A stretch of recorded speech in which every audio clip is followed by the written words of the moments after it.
أعوذ بالله من الشيطان الرجيم. بسم الله الرحمن الرحيم. الحمد لله وكفى والسلام على عباده الذين اصطفى اما بعد. امام ابو داود، امام ترمذی اور امام دارمی رحمہم اللہ نے سیدنا علی بن ابی طالب رضی اللہ تعالی عنہ سے اللہ کے رسول صلی اللہ تعالی علیہ وسلم کا ارشاد نقل کیا ہے: مفتاح الصلاۃ الطہور وتحریمها التکبیر وتحلیلها التسلیم۔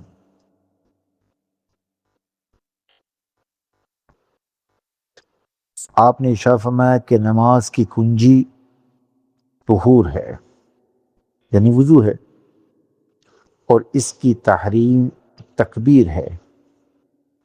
تحریم کا معنی ہے حرام کرنے والی، یعنی وہ چیز جس کو کہنے کے بعد بہت سے جائز اور حلال امور انسان پر وقتی طور پر حرام ہو جاتے ہیں، اس لیے اس تکبیر کو تکبیر تحریمہ کہتے ہیں۔ اللہ اکبر کہنے کے بعد آدمی نماز میں داخل ہو جاتا،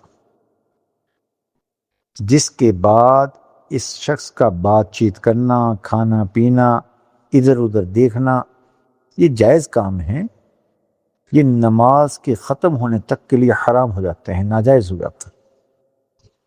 تو اللہ اکبر یعنی تکبیر تحریمہ ان سب چیزوں کو حرام کرنے والی ہے۔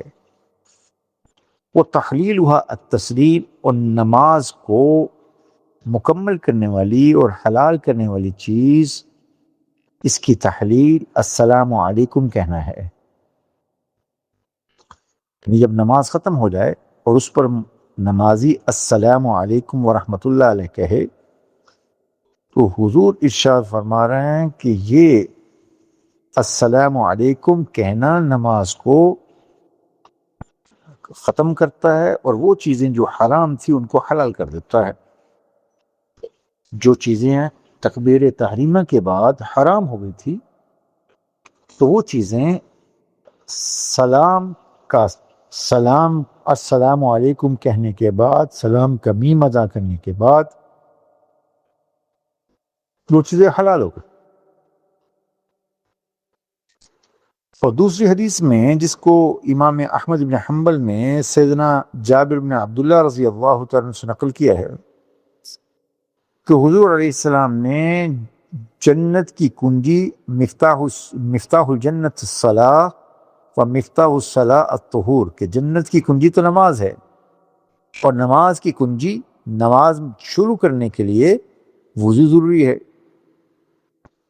کہ کنجی کا معنی یہ ہوا کہ جس طرح کوئی شخص کسی بند گھر میں، مقفل تالا والے گھر میں داخل کنجی کے بغیر نہیں ہو سکتا، اسی طرح بغیر وضو کے نماز میں داخل نہیں ہو سکتا۔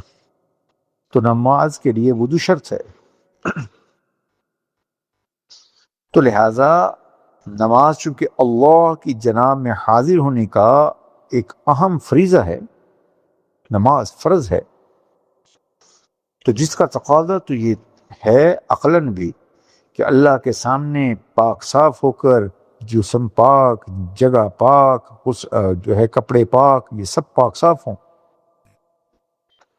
تو چونکہ عام حالت میں ہر وقت کے لیے غسل کرنا ممکن نہیں، تو شریعت نے 4 اعضاء کے لیے حکم دے دیا۔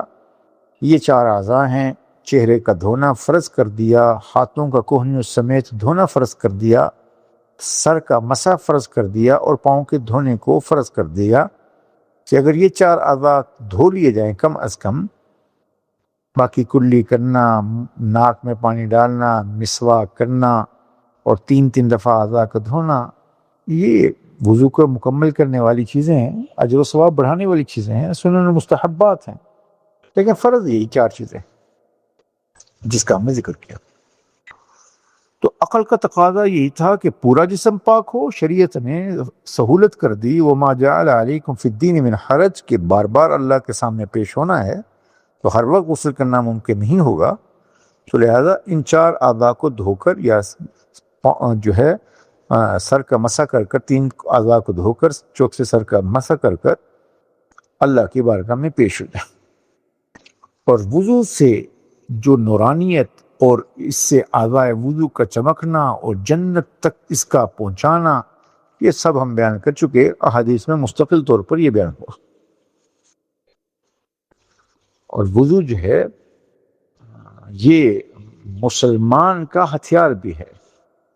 مومن، حضور نے ایک حدیث میں یہ ارشاد فرمایا کہ لا یحافظ الوضوء، کہ وضو کی حفاظت کرنے والا، وضو کی حفاظت کرنے والا یہ ہر شخص نہیں کرتا.